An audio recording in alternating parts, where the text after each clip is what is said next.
Network Entertainment. So sa tinest naming 4 na treatments, yung isa do'n control yung tubig, Vermity yung maganda na ini-enhance niya yung rice seed vigor regardless kung traditional or yung mga modern na or inbred rice varieties yung ginamit. Sa tuwing nagbabasa kayo ng mga research papers, nagtataka din ba kayo kung paano ito naisipan gawin ng mga researchers?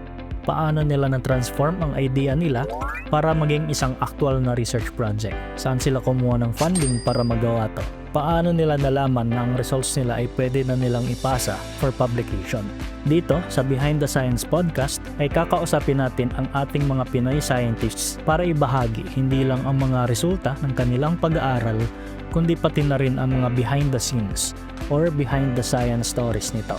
Simula sa kung paano nila ito naisipan gawin hanggang sa na-publish na nila ito. So this podcast is in partnership with the UP Resilience Institute, the Philippine Agricultural Scientist, the Philippine Journal of Fisheries, and SciEngJ. So ang UP Resilience Institute ay long-time partners na namin dito sa podcast. Nung nagsisimula pa lang kami, nandyan na sila para tumulong sa amin. At para lang sa kaalaman ng lahat, ako ngayon ay isang UPRI Research Fellow. The Philippine Agricultural Scientist is the first international journal in the Philippines and Southeast Asia in the field of agriculture. It is published by the University of the Philippines, Los Baños, College of Agriculture and Food Science. It publishes articles in the fields of tropical agricultural science and related areas including environmental science, food science, engineering, biotechnology, economics, rural sociology, development communication, agroforestry and silviculture, and marine and fishery science. The Philippine Journal of Fisheries is the official publication of the Department of Agriculture, National Fisheries Research and Development Institute. It covers all aspects of fisheries, both in basic and applied sciences, as well as related fields of studies such as capture fisheries, aquaculture,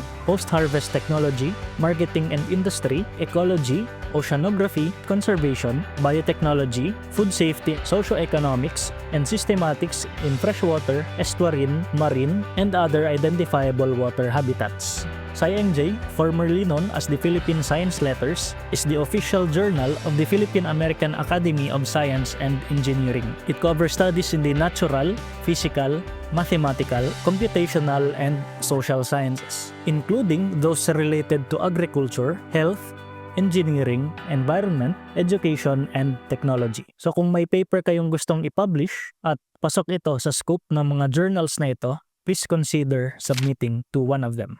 At syempre, importante, take note na hindi kayo pwede mag-submit ng sabay-sabay sa 3 journals na ito. Kasi bawal yon. Dapat sa isang journal muna kayo mag-submit. At ang mga journals na to ay index na rin sa Web of Science, Scopus, ASEAN Citation Index, and sa Imago Journal Ranking. Kaya masisiguro nyo dito ang mataas na standard at mabusisi na review process para masiguro ang high quality papers na pinapublish. So if you're interested in publishing your research in one of these journals, check nyo ang guidelines at ang links ay nasa description. Magandang araw mga kapwa-siyentista at welcome sa isa na namang episode ng Behind the Science podcast. Ako si Paul Flores, ang inyong host, and our guest is a Science Research Specialist 2 at the Philippine Rice Research Institute, Negros. She obtained her Bachelor of Science in Agriculture, major in Agronomy, and MS Molecular Biology and Biotechnology from UP Los Baños. She specializes in Agronomy, Agricultural Biotechnology, Molecular Biology, and Plant Breeding. Her current work focuses on promoting organic farming systems, developing climate-resilient rice technologies, and strengthening farmer capacity across the Visayas region.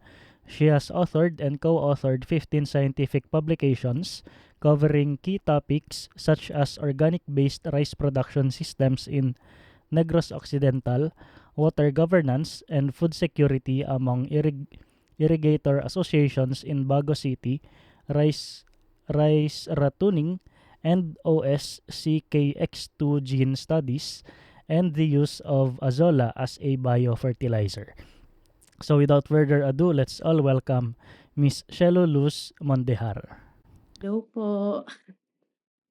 Yun, so welcome po, Ma'am Shelo sa podcast. So ayun, bago tayo magsimula 'no, kung nag-e-enjoy kayo dito sa podcast at gusto niyo ang ginagawa namin dito, paki-like naman ang episode na ito at mag-subscribe na rin kayo sa mga social media platforms ng Behind the Science Podcast.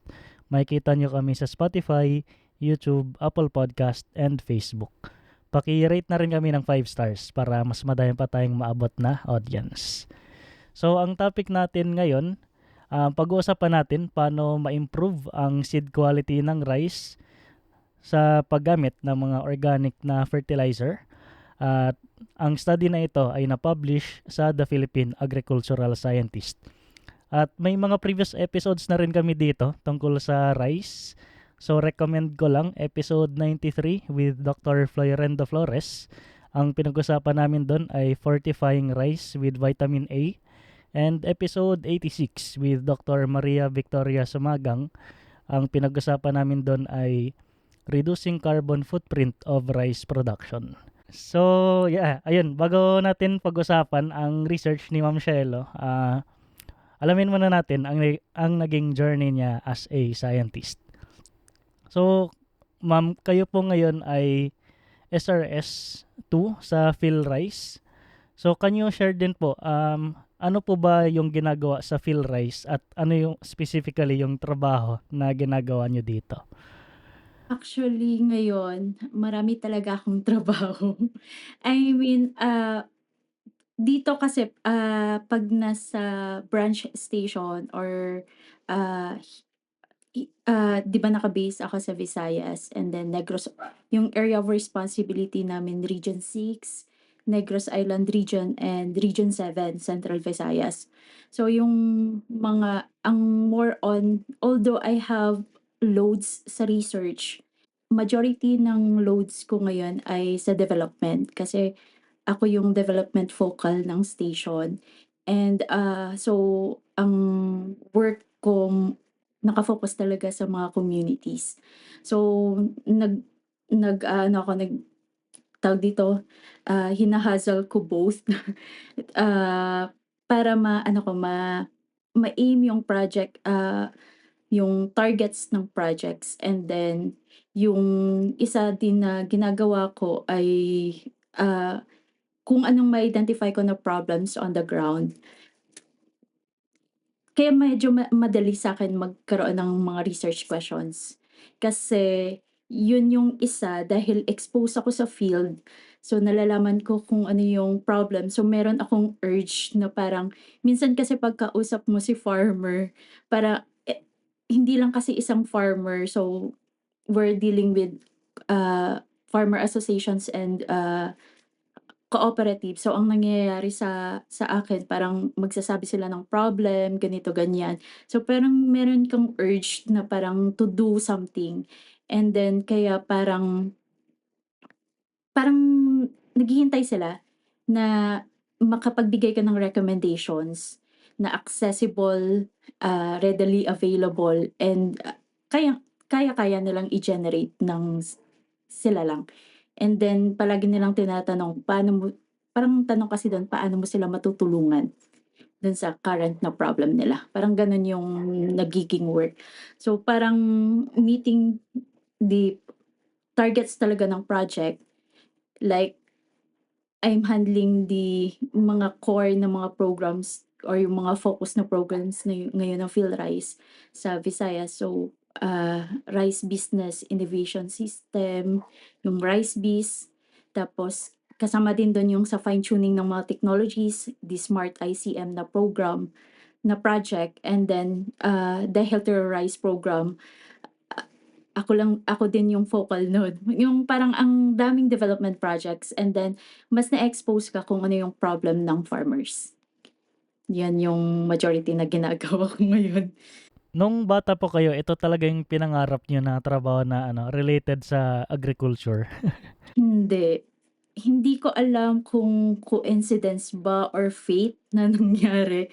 I mean, hindi kasi ako parang more on namulat kami sa parang reality sa buhay. Kasi hindi naman kami ipinanganak na parang yung parents namin nasa middle class, hindi gano'n. So, parang we belong sa poorest of the poor. And then parang para maiangat lang yung buhay namin, parang ang dati ang hope ko lang para makapag-aral ng college, eh, kailangan kong magkaroon ng scholarship para ma-sustain yung pag-aaral, and then kailangan kong mag-aral, kailangan kong magkaroon ng scholarship para may makain. Yun yung parang nagiging hugot, and then parang nang pumunta ako, actually na-accept ako sa UP as degree program with available slot. Kasi parang usual kasi magkakapatid kayo, kung ano yung course ng sister mo, yun din yung pipiliin mo. Eh, magagaling sila, eh. Yung like yung sister ko, nakapasa kaagad siya sa first choice niya na chemical engineering sa Diliman. And then yung second kong kapatid, yung napasa niya, yung second choice niya na food technology. Tapos ako, tapos parang siyempre ika-third ka na, medyo nandun ka na sa dulo na kung sa pamilya pa hindi ka yung pinakamagaling, ganyan. So parang nandun ako na parang hindi ko alam kung papasa nga ako or hindi. So nandun ako sa degree program with available slot. Tapos nagkataon, so hindi ako nakapasok sa UP Diliman, so yung second choice, kasi mas malapit daw sa Diliman, UP Los Baños, kasi Laguna lang. So nung pumunta ako sa Laguna, yun yung story. Nang pumunta sa registrar, nalaman na DOST scholar ako, nakapasa ako sa DOST. So, binigay sa'kin ng registrar yung list na puwede sa DOST. And then yung first kasi dun nakalagay VS Agriculture. Hindi ko Kasi na alam. alphabetical. Oo, parang ayoko na mag-isip kung anong kukunin kong course. So yun yung VS Agriculture yung first, parang gano'n. Hindi mo alam kung coincidence siya. So and then, so yun, nag-ano na ako, nag-academics, nag-start na ako mag-undergraduate. So medyo lost talaga ako nun, na hindi nandun ka sa bata ka, tapos wala ka din namang family sa Laguna, kasi yung mga kapatid mo nga nasa Diliman, and then ako lang mag-isa tapos sa dorm. So lost talaga ako. And then dun lang ako parang nalaman ko kung ano yung gusto ko nang nagti-thesis na ako. Oo, dun ko lang nalaman na parang natutuwa ako, parang parang iba na yung iniisip ko, hindi na ako naka-focus dun sa realidad ng buhay. Parang nagkakaroon ako ng outlet dun sa mga ginagawa ko.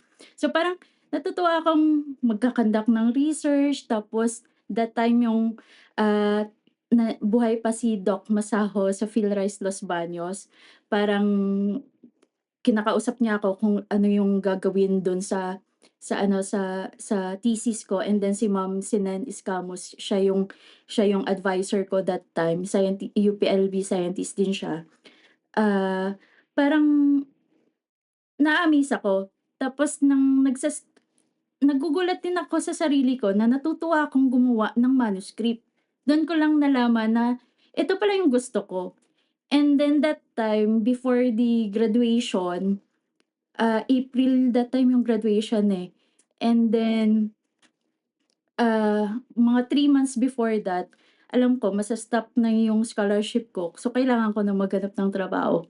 So, naghanap na ako ng trabaho, na-accept ako sa ERDB, yung research bureau ng DNR. Dun kasi parang nag-ano sila, parang need nila, nag-mass hiring sila. So, nakasama ako dun sa biological component. Parang ginagawa ko dun biodiversity analysis. Tapos yun pa yung hindi ko in-attendan that time sa klase ko, yung biodiversity analysis, tapos yun pala yung magiging first na job ko. Tapos nalaman ko kasi yung mga ka-batch ko sa PhilRice Los Baños, kasi nandiyan lang yung PhilRice that time, and then hindi pa gano'n ka-strict. So, ang nangyayari sa akin, gusto kong lumipat sa PhilRice. Kasi nandun ka na urge na yung nalaman mo na kung ano yung gusto mo. Gusto kong sa rice kasi na-expose ako at saka dun ako nagti-thesis. So, nag-ano talaga ako, nag-apply talaga ako ulit sa PhilRice Los Baños that time. And then yun na yung start ng sa research. Medyo minsan try out lang. Like for example sa FCSSP, Federation of Crop Science na conference, parang barkada-barkada na yung mga kasamahan ko nagsa-submit sila ng paper for poster presentation. Yun kasi kung minsan na nahihila ka. Tapos medyo ano lang, parang medyo minsan yabang-yabang lang din yung chineck ko dun, yung paper competition. And then, nakasama ako sa finalist ng best paper. Parang dun ko nalaman, meron pala ang ano, meron palang quality yung the way ako magsulat. So, parang gano'n. Ano ko, parang na-review ko, nagbabasa ako ng mga journals, paano ba sila mag-conduct ng research, yung mga simple lang. And then, yun din kasi yung first na training din sa akin ng supervisor ka sa PhilRice. Hindi si Sir Jean San Valentin, hindi niya ako kaagad na nilagyan ng ganitong trabaho.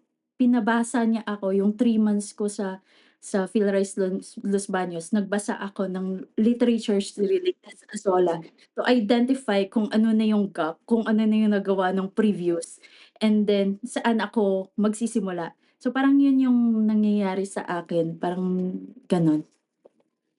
From working po sa sa PhilRice Los Baños, kailan naman po kayo nag-pursue nung masters nyo? While working sa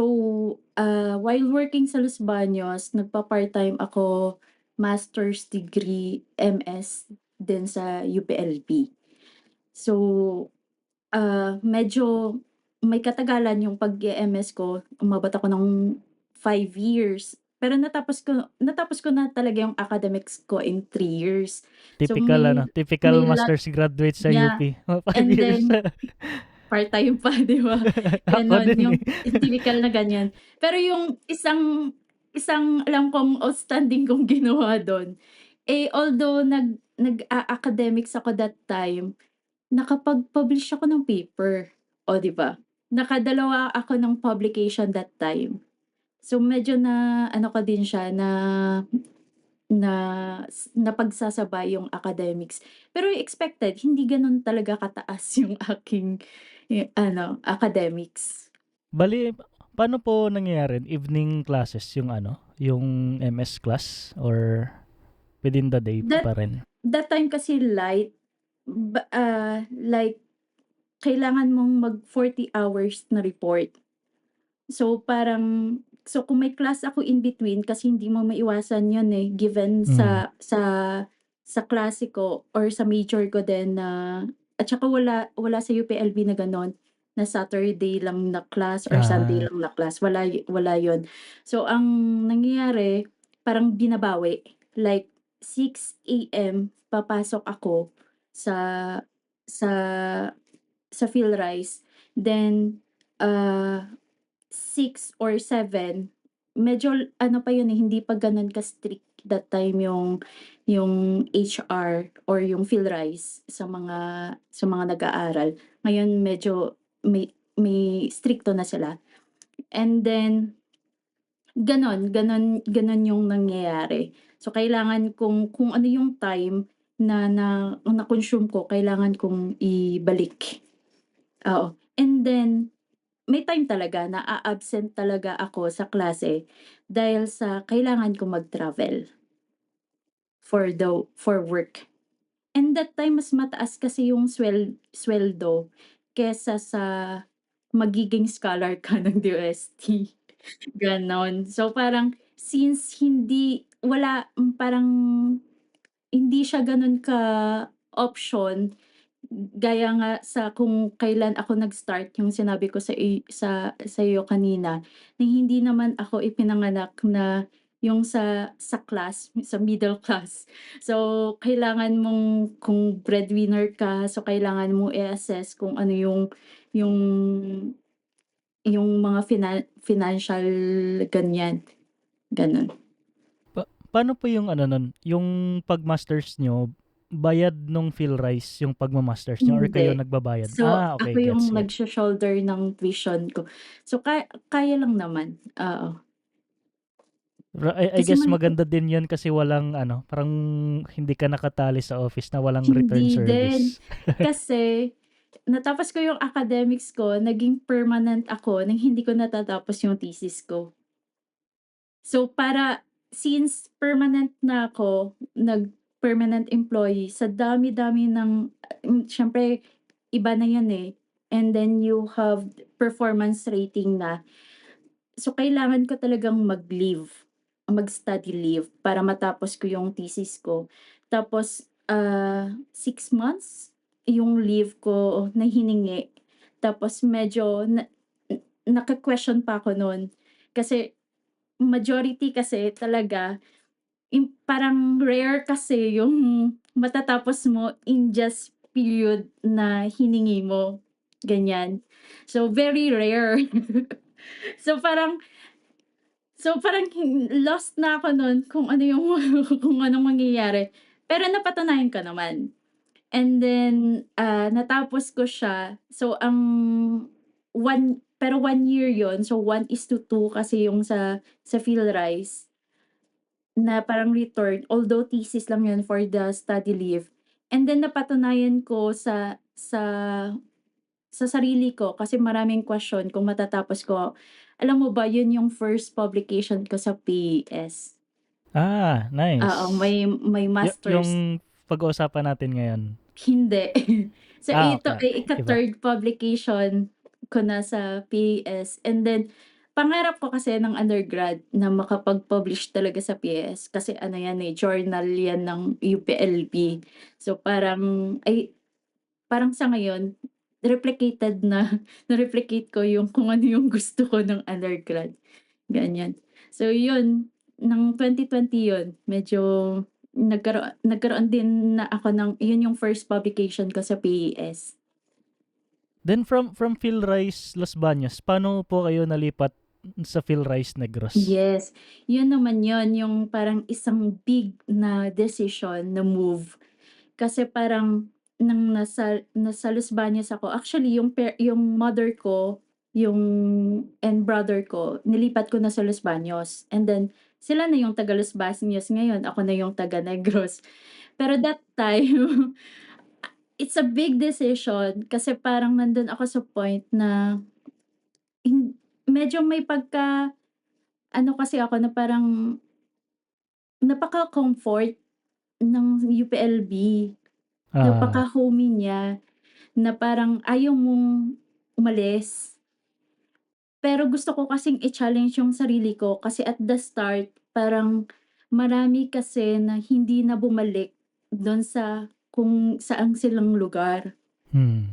na nanggaling. Parang gusto ko i-challenge yung sarili ko na parang kung gusto ko mag-serve, gusto ko dun sa kung saan ako nanggaling. Parang yun yung parang ano lang siya, parang yun lang yung For sa sarili ko. personal ano, Oo, fulfillment. for personal ko na ano, kaya kaya lumipat ako nang nagde-decide na ako kung saan ako mag-a-apply ng permanent position, sa Negros yung naisipan ko talaga na ano, kasi gusto kong bumalik, gano'n. And then, siguro nga, sabi ko nga it's not either fate or coincidence, dito din ako nakapag-asawa, gano'n. Nice. Sa taga-Philrice Negros din yung napangasawa ko, Nice, gano'n. nice. 'Yan. May mga chapter ng buhay mo na hindi mo ma-explain pero nangyari, mga gano'n. Yung parang meron kang big decision na pag-iisipan na yung plan ko that time to serve kung gusto kong mag-serve sa mga farmers, gusto ko yung service ko ay sa Visayas or Negros Occidental, parang gano'n. Ayun, so I guess madami na kaming napagkuwentuhan sa origin story ni Ma'am Shelo. I think Oo nga. pag-usapan naman natin yung naging research niya.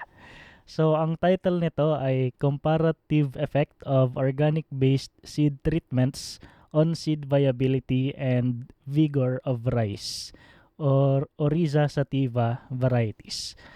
So ma'am, first question po namin palagi dito sa segment na 'to, can you explain your paper? Tungkol saan po ito in one sentence?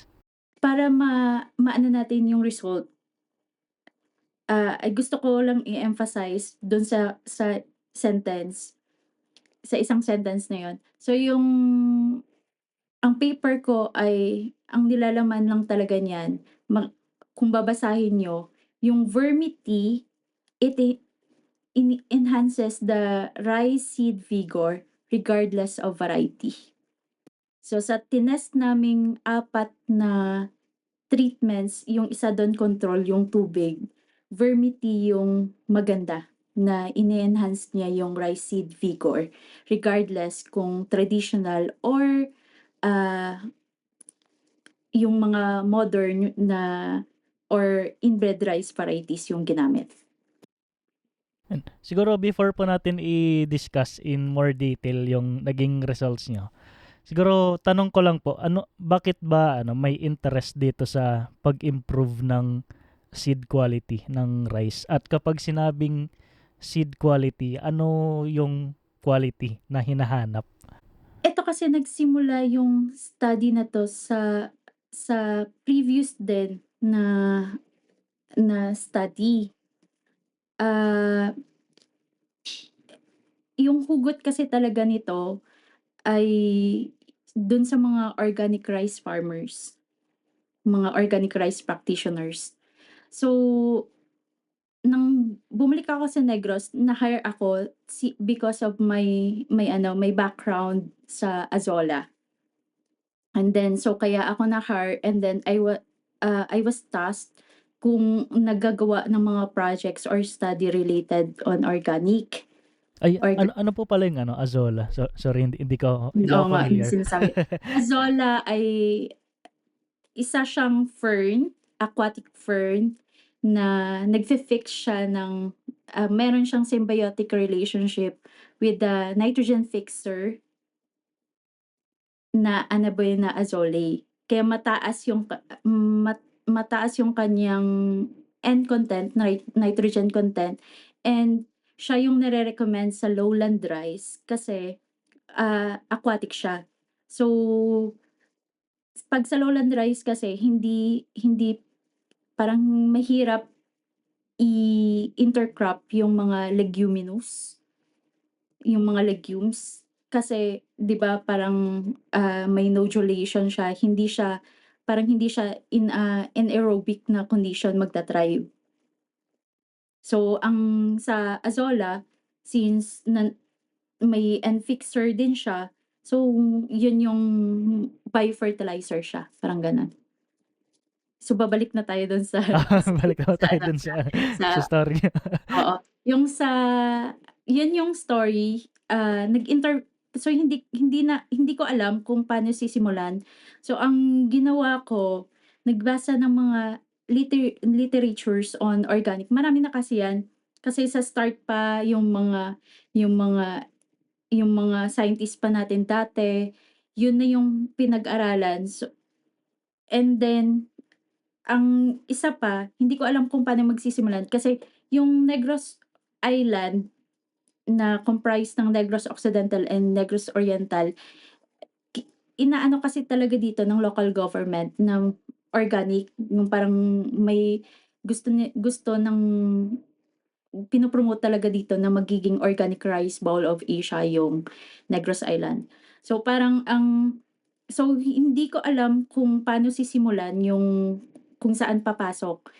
So ang ginawa din namin, nagkaroon kami ng baseline survey. Yung baseline survey pala niyan ay published din sa PAS yung result niya. So kung gustong balikan ng mga nakikinig, puwedeng-puwede. And, then while siyempre since na-hire ka nga sa PhilRice Negros for that purpose, so kung may mga request as resource speaker, ikaw din yung pinapadala. And more on na-expose ka sa farmers, yung, at the end of gusto mo at the end of every lecture meron kang parang ano, malakas yung loob mo, you're confident enough na directly mare-recommend mo sa kanila na itong gawin mo since napatunayan namin na maganda siya yung result niya. So gano'n. And then, so dalawa na yung nare-recommend ko ngayon sa kanila. Una yung kinuwento ko na yung sa Azolla, and then ngayon yung sa Vermity. Oo, kasi yung last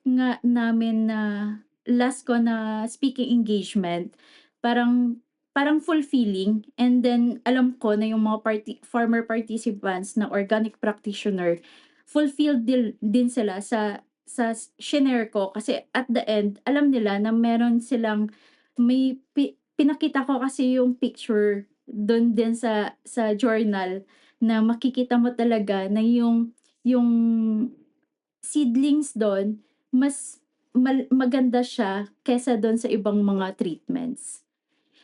Kasi sila ina-adapt nila, majority kasi ng mga ina-adapt nila mga ano na din, mga identified na din na technology, like yung mga concoctions, like fermented plant juice, fermented fruit juice, mga ganyan.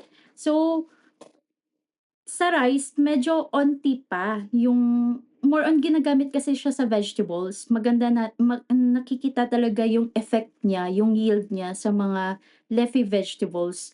So ang problem dun sa rice, 'pag titignan mo wala.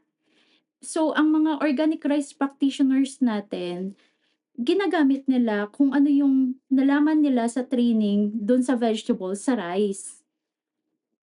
Na tapos ng tinitignan namin, hindi ko pa alam, pero parang nakatatlo na kaming setup na ginamit namin yung mga concoctions na ginagamit nila, kung paano nila i-improve, kung may epekto ba talaga sa yield ng rice or sa growth ng rice, medyo wala. So yun yung gusto ko siyang ulitin, kung before mo kasi isa-stop, kasi parang yung ibang farmers weekly nagsi-spray, yung iba naman 15 days nagsi-spray, every 15 days, yung pagod nila. So pero practice na kasi nila yon. So mag-aano sila ng knapsack sprayer, magsi-spray sila sa isang ektarya, tapos magpe-prepare pa sila ng concoction. So parang grabe yung yung labor or yung effort na gagawin nila. So kaya then yung exposure ko din sa fertilizer derby ng project ng PhilRice, nakikita ko kasi yung mga companies dun na nagpa-participate, meron silang mga seed treatments. And then aware na naman tayo dun kasi UPLB, kilalang-kilala natin yung BioN na ginagamit as seed treatments. So dun ko naisipan na, tapos tinignan ko ulit, binalikan ko yung data namin sa survey, kung ano ba yung ginagamit nila ng mga seed treatments, or ano ba yung mga organic based na mga treatments na ginagamit nila, and try lang, explore kung ano yung mangyayari sa seeds, parang gano'n. So, kaya yun, parang okay, available sa kanila yung vermicompost, so let's make vermi-tea. And then naririnig na rin natin, maganda din available na, ano na talaga yung technology na yun, ginagamit na talaga siya, and then alam na alam nila kung paano gumawa. And then okay, may available na trichoderma, makikita din natin sa mga literatures yung effect niya, as ginagamit din siya, ah, organic na base na fertilizer, or with similar effects, parang gano'n.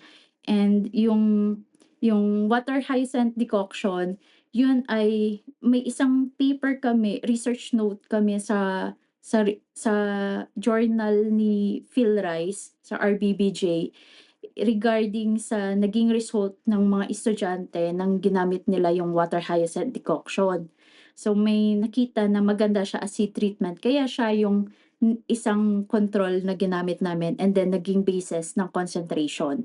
And then yun, para nag-i-add yung si distilled water as control dun sa mga seed treatments, tapos titignan yung magiging response ni rice.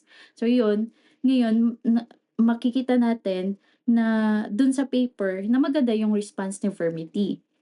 And then Kinontinue actually yan sa special problem ng mister ko, ng katrabaho ko din sa PhilRice.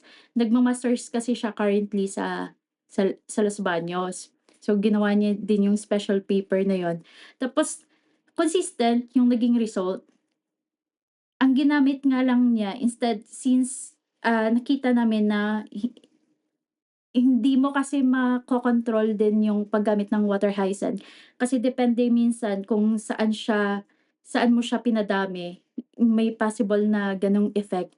So, ang ginamit niyang control yung fermented plant juice na lumabas din dun sa aming survey, sa baseline survey. So, instead of water hyacinth, yun yung ginamit niya, consistent yung result. Tapos may tinutulungan ko kasi siya. Since that time umuwi siya, kailangan niyang gumawa ng SP niya for his academics, and then I have operation. So, kailangan niyang umuwi dito sa Negros. So habang nagpapagaling ako, tinutulungan ko din siya. Alam mo yun, yung parang kailangan mong mapadali, yung ma-satisfy yung kailangan ng advisor niya. While kailangan mong i-ano, i-balance yung buhay at saka yung career mo. So, tinutulungan ko din siya, and then we observe na yung may iba-iba din pala siyang epekto sa root system. So, abangan niyo kasi isusulat niya na sinabihan siya ng advisor niya kailangan niyang isulat and then publish. So, yun ay consistent dun sa nagiging result ng first ng study. Yung treatment ko kasi dun, two types of varieties, yung isa traditional, yung isa inbred rice varieties. Yung sa kanya, parang ang ginawang niyang treatment, seed age, yung age ng storage, kung nai-improve ba dun sa mga seed treatments. So yun, yung root system, maganda yung naging effect niya. And then, parang sinasabi ko na yung nagiging plans namin. And then currently, since maganda siya, 'di ba 75% yung Vermity na ginamit namin na dilution. So, parang ang ginagawa, kakatapos lang namin ng staff ko, ng RA ko, ang pinagawa ko sa kanya, ano yung iba-ibang concentration para 'pag 'pag mag-recommend, baka puwedeng siyang ma-less yung recommendation, hindi 75%. Iba-ibang concentration ng Oo, Vermity. concentration na ng Vermity. And then tinignan na namin kung ano yung nagiging epekto sa plumule dun sa upper part ng seedlings and then sa root system.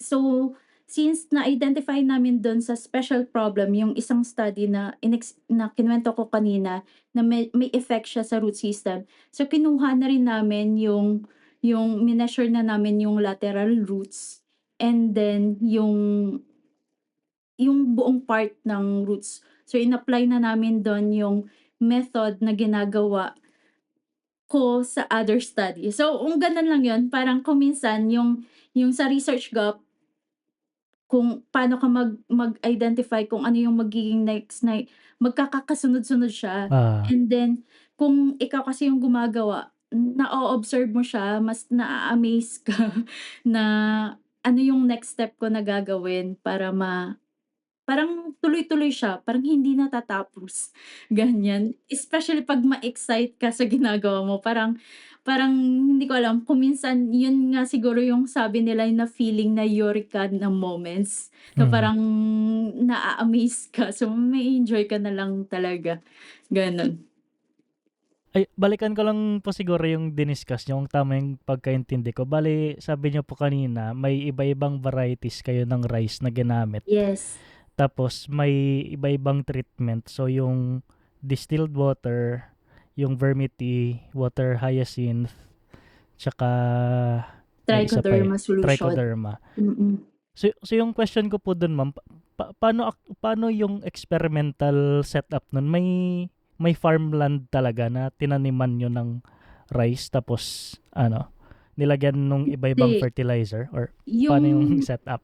yung setup namin is sa laboratory. So, yung para mas mabilis siya and then control siya, so sa laboratory. And then, yung laboratory na yun, maliit lang actually, space lang talaga siya and then na ini-equip namin siya paonti-onti gamit dun sa mga projects para magkaroon ng laboratory.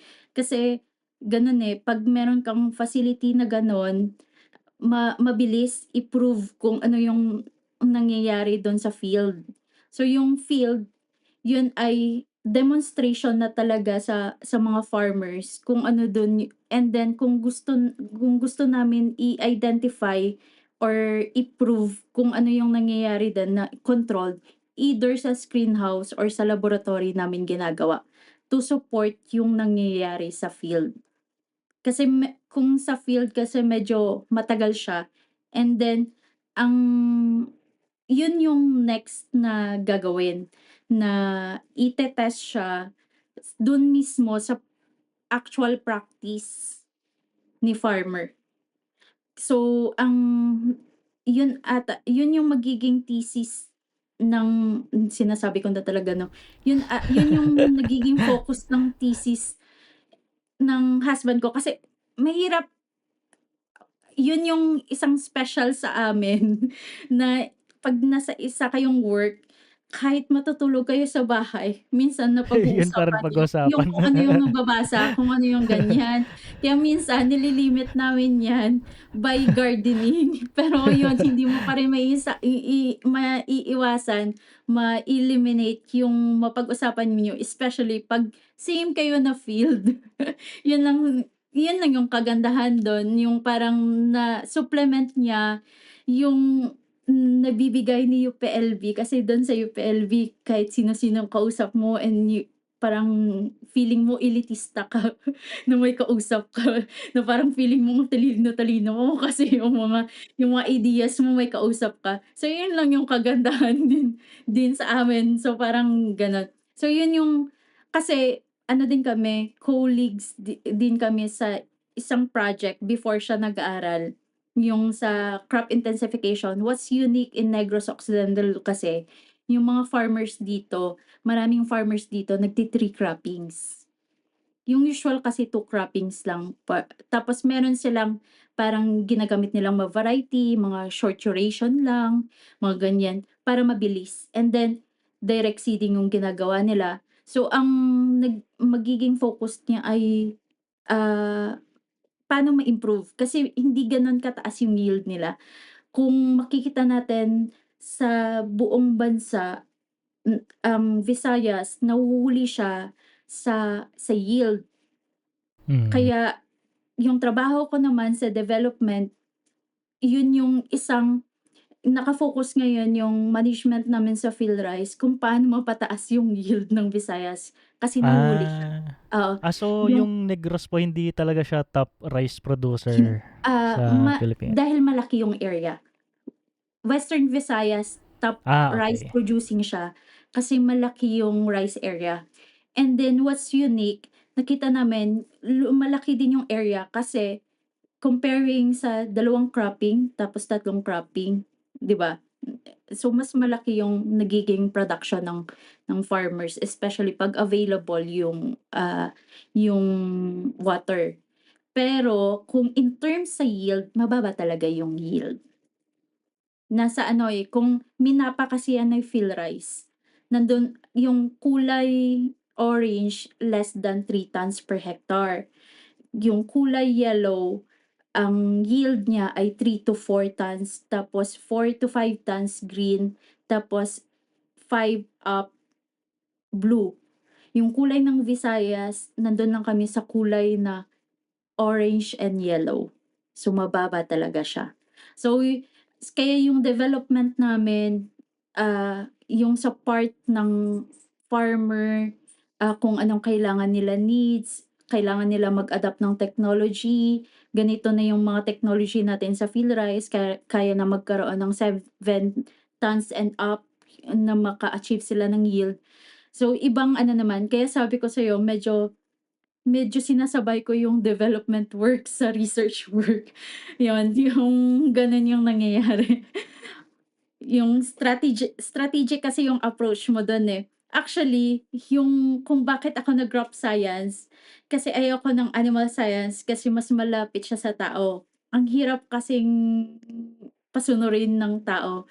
Tapos kaya ako nag-crop science and then at the end, yung bulk ng trabaho ko lately ay tao.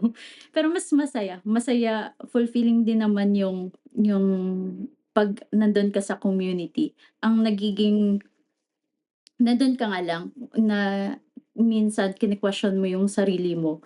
Baka yung mo lang yung fulfillment mo, pero yung mga farmers nandun pa rin sila sa status quo or hindi pa naangat yung kanilang buhay, ganyan. So, medyo challenging siya. Hindi ko naman sinasabing masosolusyunan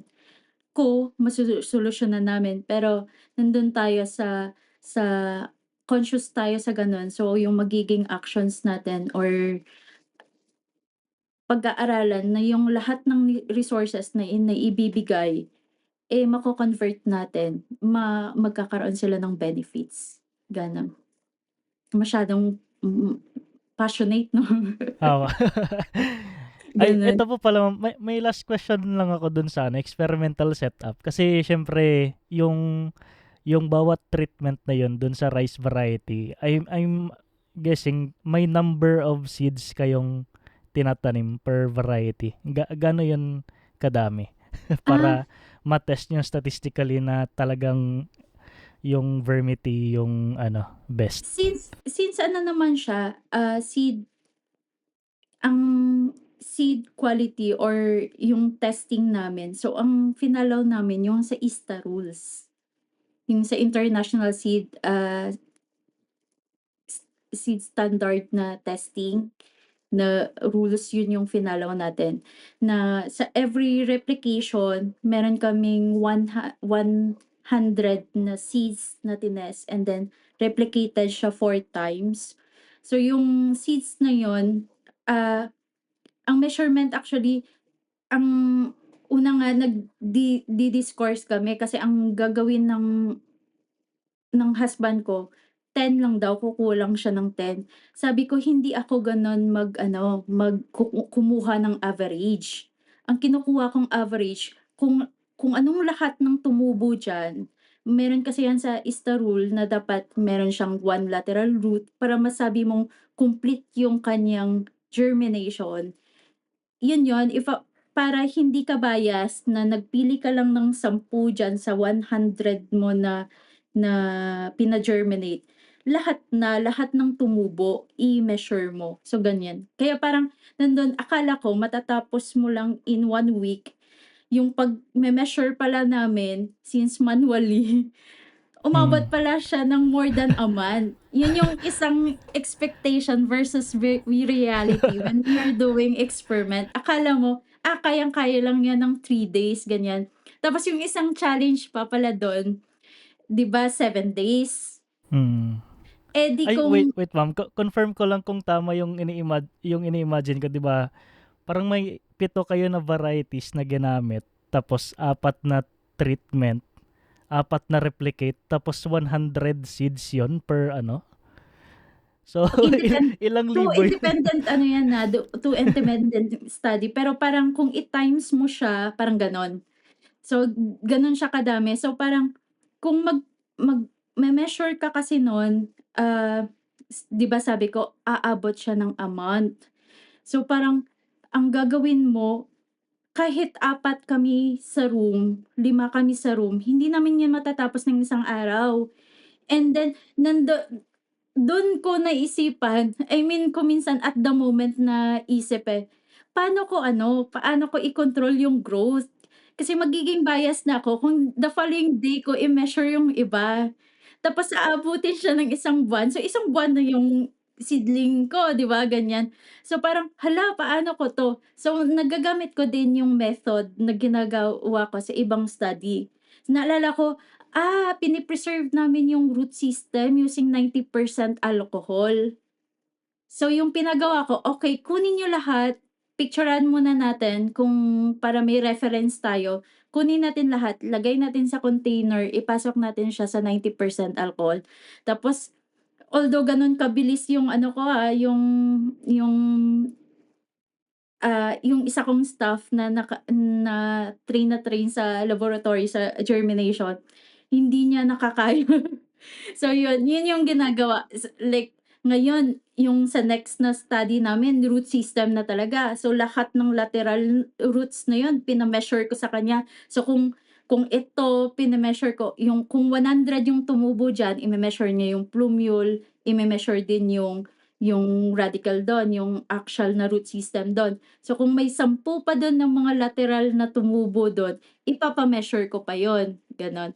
Tapos siyempre yung mga hindi na kayang i-measure, gagamit na kami ng scanning. Isa-scan na namin siya. So yun yung Buti hindi kayo nababaliw kakabilang ng mga seedlings na. kung minsan ano, actually 'pag natatanong nga ako ng ano, ng direktor namin 'pag pumupunta siya sa office, bakit daw ako yung nag-i-encode or minsan naman ako yung gumagawa ng parang ano lang siya, paulit-ulit lang siyang ginagawa. Hmm. Medyo hindi ko alam kung may ADHD ba ako na hindi ako nakaka-focus sa isang gawain. Pero para mag-isip ako kung ano yung dapat gawin dun sa mga implementation ng project. Kasi yun ay hindi mo kailangan mag-isip, eh, nag-e-encode ka lang, eh, ganyan. So parang part siya ng nare-relax ako dun. Hindi ko alam kung pagiging weird ba yun or what, pero ganun yung nangyayari, nare-relax ako. Kaya kahit sa dami-daming trabaho, hindi ko nga alam, eh, kung kailan pa dumami yung trabaho, dun pa dumadami yung paper ko. Kasi siguro nagiging outlet ko ng stress kasi 'pag nandun ka sa point na hindi kasi ako yung like nakakamit ako ng sobrang daming tao, kailangan kong magkulong ng 1 o 2 araw. So, weekend ko talagang kulong talaga ako niyan sa bahay. Kasi parang kailangan kong parang feeling ko naa-absorb ko yung mga energy ng mga tao. So, kaya feeling ko nagiging outlet ko din yun to relax. Kasi parang yun yung trabaho ko dati, parang nababalik ako sa kung ano ba talaga yung nagiging trabaho kaya I think kaya nagiging scientifically productive ako, gano'n. Ayun, so madami na kaming na-discuss ni Ma'am Shelo dun sa results. Anyway, just to summarize lang din, bale madami silang sinubukan na variety and may iba-ibang treatments at na ang best results ay nakuha nila nung ginamit nila yung Vermity as a organic fertilizer. So, ngayon naman po, siguro discuss naman natin yung more on behind the scenes naman. Paano po yung funding situation nung study na to? Medyo hindi siya mahirap yung funding dating sa PhilRise kasi we have mga core funded na mga projects. And then 'pag pumasa siya sa evaluation, may mga evaluation committee din kami na parang tapos kung naka-align siya dun sa hi sa strategic plan namin, kung mapa-research man siya or development yung project mo, mapopondohan at mapopondohan. And then yun nga lang, hindi ka makaka-expect na sobrang laki ng funding mo like millions, hindi gano'n. Ah, Naranasan ko lang ayan ata yung pinakamalaking fund namin sa research ay 1 million, pero marami ka ng nagagawa nun. And then for ilang years ngayon yung funding namin sa research ay 250,000. So, although maliit siya, siyempre hindi ka makakakuha ng mga high-end na mga equipment. So, natututo ka din. UPLB tayo, eh, yung laboratory minsan hindi naman gano'n ka-equip. So, marunong tayong mag-innovate kung ano yung alternative na puwedeng gawin. Like yung sa ginamit namin, instead of filter paper, yun yung common na ginagamit sa germination test, eh. yung folded na tissue paper, which is available siya sa ano, sa mga supermarket kung saan kang store kasi ginagamit natin siyang pang-ano ng oil 'pag nagluluto Mas mura pa tapos sa filter oo, paper 'no? oo. So yun yung ginagamit namin sa laboratory. Dati medyo nahihirapan ako kasi parang, hala walang filter paper ganyan, ganyan. Tapos, okey yung folded tissue paper na lang mas madali siyang, i-ano sa procurement at saka hindi kami ano, malayo kami, hindi kami nasa Maynila. So, ang nagiging problem sa procurement system namin sa station, medyo bago din sa kanila, yung kung minsan yung hinihingi. So, ako pa nga kung minsan nagbibigay kung eto yung magiging supplier natin, ganyan, ganyan. Kasi yung from Maynila pa, from Cebu pa, mga gano'n. So, nakakatulong din ako dun sa mga procurement. So i-contact niyo lang 'to or ganyan. Medyo gano'n yung struggle or yung challenge 'pag nasa malayo ka dun sa Luzon or ano, dun kasi parang nandun lahat. Paglabas mo ng UPLB campus nandun na yung store kung saan ka makakabili ng mga reagents mo, nandun na yung store kung saan ka makakabili ng mga instrumentations mo. Dito hindi gano'n. And I guess siguro tingin ko very common 'yan na sentiment na ano, mas well-equipped yung Luzon areas pagdating sa research kumpara Yes, sa oo. So, Visayas and Mindanao siguro. pero okey lang din, hmm, ang kagandahan dun nababalik ka sa basic.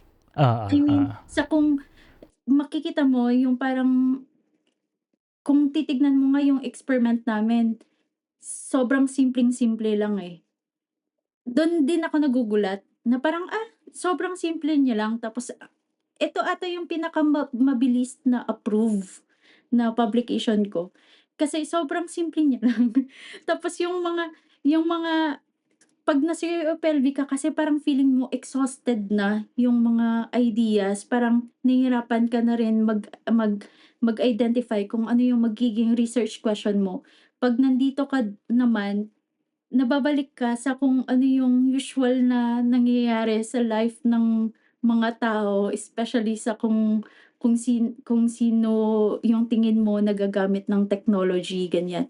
So, parang nagiging iba yung process mo. Ay, hindi naman pala kailangan gano'n kahirap kasi dapat yung magawa mo puwede mo siyang ma-embed dun sa existing practice na nila, gano'n.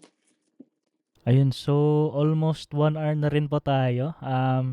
So siguro before we let you go po, Ma'am Shelo, ano po ang mga ma-advice niyo sa mga aspiring researchers? Yung ma-advice ko siguro ano, i-enjoy niyo lang yung learning process and then huwag kayong masyadong maging perfectionist kasi minsan palagi pala when you follow yung scientific method, it's enough. Kasi hindi palagi na yung expected niyo na lalabas. Meron Yes. talaga 'yan, discrepancy. And then ang kagandahan diyan, magbasa at magbasa kasi hindi ko naman nasasabi na na-exhaust ko yung mga literature kasi especially dito na we're limited dun sa mga access din. Ang kagandahan nga ngayon shift na into online so mas nagiging available na yung resources sa ating lahat. So yun, maximize natin kung ano yun na yung meron na technology madali na ngayon, eh, medyo nahihirapan ka paano gamitin yung ganitong free like yung sa mga roots yung mga bagong mga method na name-mention sa mga publication na puwede nating i-adapt. Madali na ngayon kasi meron na ring AI na tinuturuan ka kung step by step kung paano gagamitin. So, maximize din natin yon. And then yun, i-enjoy niyo kung ano yung nangyayari and then 'wag kayong ma-stress regarding dun sa manuscript kasi dati kinakabahan din ako. And then Ah, na-realize ko na very helpful pala. 'pag nag-submit ka dun mo matutunan kung ano yung kailangan mong gawin, kasi sila din magga-guide sa'yo kung ano yung kulang dun sa paper mo. And makikita mo din kung very observant ka, kung ano yung magiging inconsistency or kung ano yung ginawa mo, and ito yung nagiging decision mo, logic or common sense yung ginawa mo, minsan yun yung natatanong ng reviewer, and then made-defend mo kung bakit yun yung ginawa mo. Hindi naman ibig sabihin na masasagot mo lahat, especially 'pag, blind yan na reviewer. So yun, yung 'wag kayong matakot dun, and then kung hindi niyo nagawa, i-mention niyo, and Hmm. then ayun, yun yung isang gap. Minsan parang, may hinahanap sila. So, parang sabihin niyo na lang na dun kasi may discussion naman tayo, na yun yung mga possible na puwedeng gawin na hindi niyo nagawa, na na dagdag sana dun sa inquiry ng paper. Like for example, yung paper namin, maganda sana siya kung naano namin yung nutrient composition, yung microbial, diversity, then kung meron bang mga hormones dun na content yung mga ginamit naming treatments. Pero hindi namin nagawa yun. And then naisip ko din naman, kung gagawin ko siya, 2023 kasi yung setup. So kung gagawa ako, magge-generate ako ngayon, iba na rin yun, baka iba yung composition nun. Parang gano'n. So, parang it's okay na hindi kumpletong-kumpleto. Kasi minsan do'n tayo nasa-stuck, na parang gusto nating sagutin yung ganito, okey lang 'yan. Kasi milestone naman yung sa publication, eh. Hindi hindi naman yun expected na makakapag-produce ka kaagad ng product. It's a milestone ng you're adding. Kagandahan nun, pina-publish mo siya, so matutulungan ka din ng ibang researcher to have query dun sa ginawa mo, mga gano'n. Yun, yun yung ma-a-advice ko sa kanila, na huwag silang matakot. Ah, Kasi kahit ako ngayon nagugulat din kung ano, accept, ganyan. Simple lang pala yung comment ng reviewer, ganyan. Parang nagde-defend ka lang ng thesis mo. oo.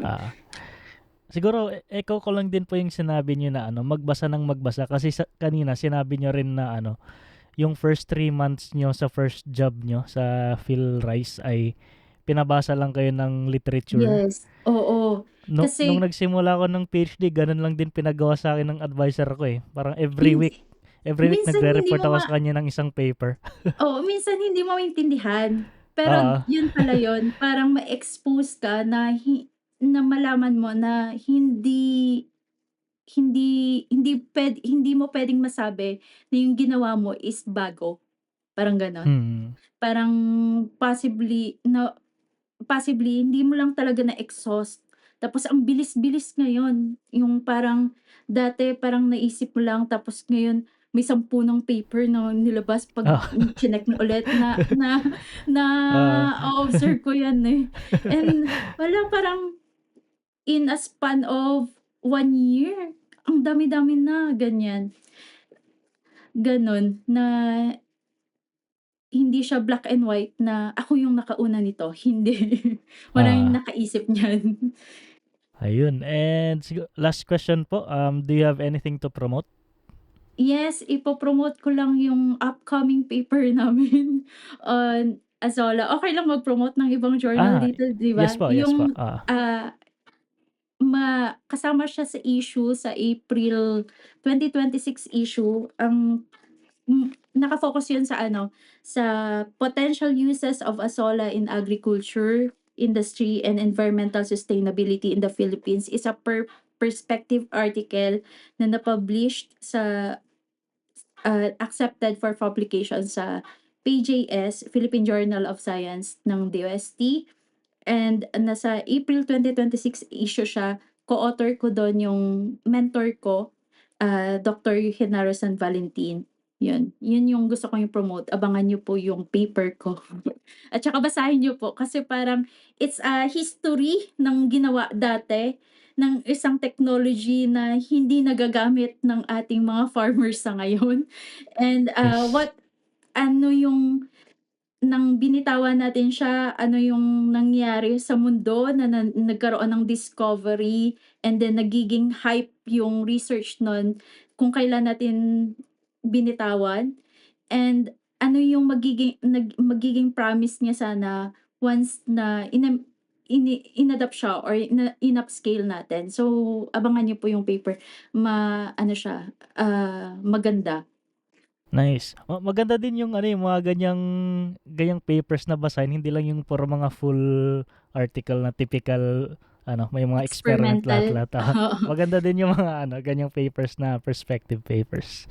So, ayun, sa lahat ng mga nakikinig, nanonood, ano, abangan nyo ang upcoming issue ng PJS na kasama yung paper ni Ma'am Shelo. So, ayun, I guess hanggang dito na lang muna tayo. Maraming salamat kay Ma'am Shelo sa pagpapaunlak ng aming imbitasyon. Maraming salamat sa lahat ng nakinig at nanood. See you everyone next week. Madami pa tayong pag-uusapan na research na ginagawa ng ating mga Pinoy scientists. The opinions of podcast creators, hosts, and guests are not necessarily reflective of the official stance of the Pod Network Entertainment, its hosts, or other network programs. The content created by the people behind the podcast is personal and not meant to harm any religion, ethnicity, group, organization, company, or individual.